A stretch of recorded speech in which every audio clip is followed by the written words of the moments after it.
Huh. Huh. Huh. I don't know where to go. Oh.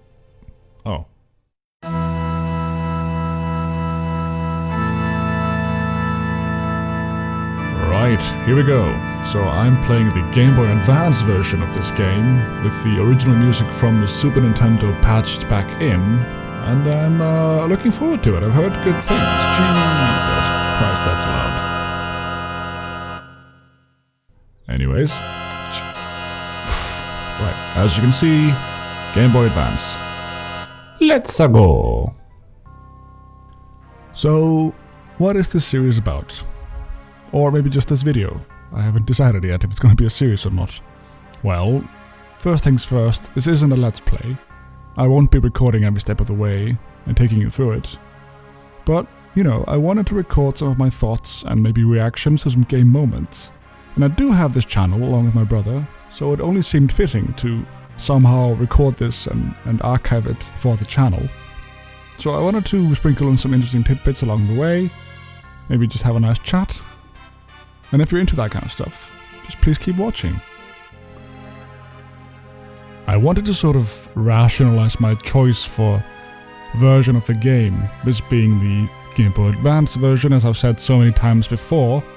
And I did a bunch of reading and research, and pretty quickly found the general consensus to be that the PlayStation version is the worst version of the game.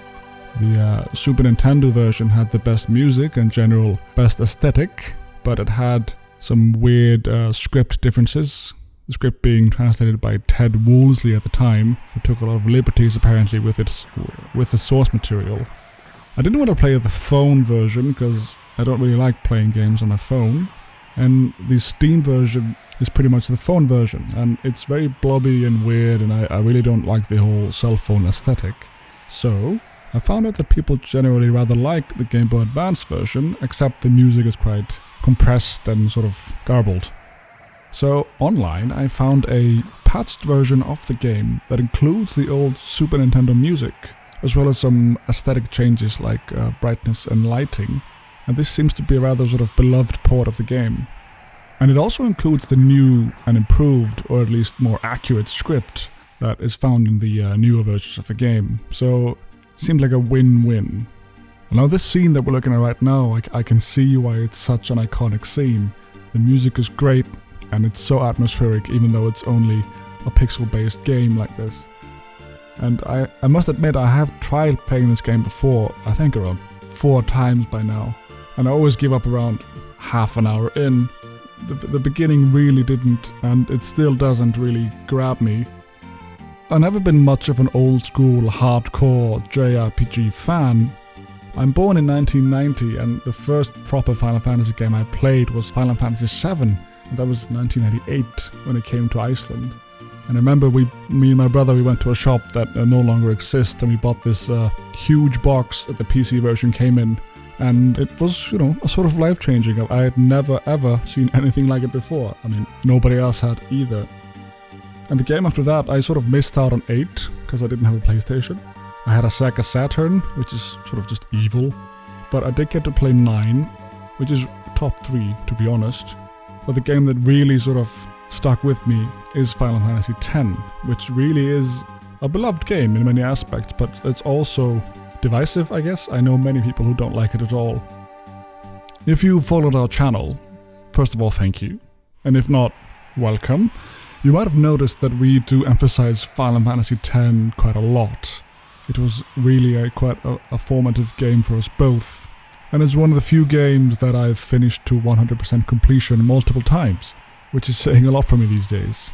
That was something teenage me did a lot more than adult me does. I know it may sound like heresy to a lot of people, but this sort of pixel-based sprite aesthetic just isn't for everyone, and to some it may even be a barrier for entry. I know it kind of was for me. I mean, I didn't grow up with this game, I didn't grow up with these kinds of games. There was a regular Nintendo in the house, we didn't have a Super Nintendo, and the next console after that was a Nintendo 64, which had already abandoned this sort of sprite aesthetic. What the hell is that? Trillium? Right, let me Google that. Right, so it's a sort of flower. It doesn't look like a flower, it looks like an abomination. And this, am I fighting humans? Why are the humans twice my height? Why do they have twice the detail? If you're not used to these sorts of games, this kind of stuff sticks out and it's weird. So taking on this sort of epic JRPG adventure that you know is going to take a long time is even harder to do if you sort of don't really like the style. Even though, you know, the sprites are obviously gorgeous, a lot of care and love went into them, it just maybe sort of isn't your thing. Maybe we just lost all our subscribers because I said that. But once I sort of got past that, I've been playing for, I don't know, around 4 hours now, which isn't a lot, but it's a lot for me when it comes to Final Fantasy VI. You really sort of start to get drawn into the world. The music really is quite excellent. It's really good. The sprites, as I say, are beautiful and intricate. The sort of slapstick comedy element I'm not a fan of, and they've introduced a lot of characters, and I can't say that I care about any of them particularly at this point. We got Locke, the sort of thief anti-hero who brings the ha-has and the funnies. We got Edgar, which is you know, a step up because he's a king and he's young and he's happening and cool. Terra hasn't really said much, but you know, she seems nice. And we've got Edgar's brother, Sabine, or Sabin. I'm gonna say Sabine because it's cooler. And he hasn't said much, because that's where I'm at. I've made the journey to Mount Colt, which no one really told me to do except one random gentleman. And that's where I'm at. Oh, and there's also this guy, who I know nothing about, except that he comes and goes like the wind, and I guess he's a ninja. You know, so far, generally I like it. It's long overdue. The music, I keep going on about it, but it's really good. And the sort of atmosphere and the mood it sets really is quite impressive for a game from this era. Now, I have no planned ending for this video.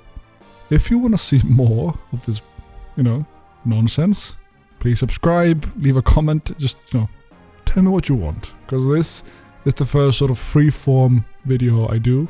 And you might have noticed I haven't planned anything out. This was mostly rambling, but hopefully I haven't bored you to death if you made it this far. If you want to see more, you know, or if this was really boring, then just let me know in the comments. I won't do it again, I promise, but if you want to see more and maybe something with a bit more direction, please just, you know, again, leave a comment. Bye everyone!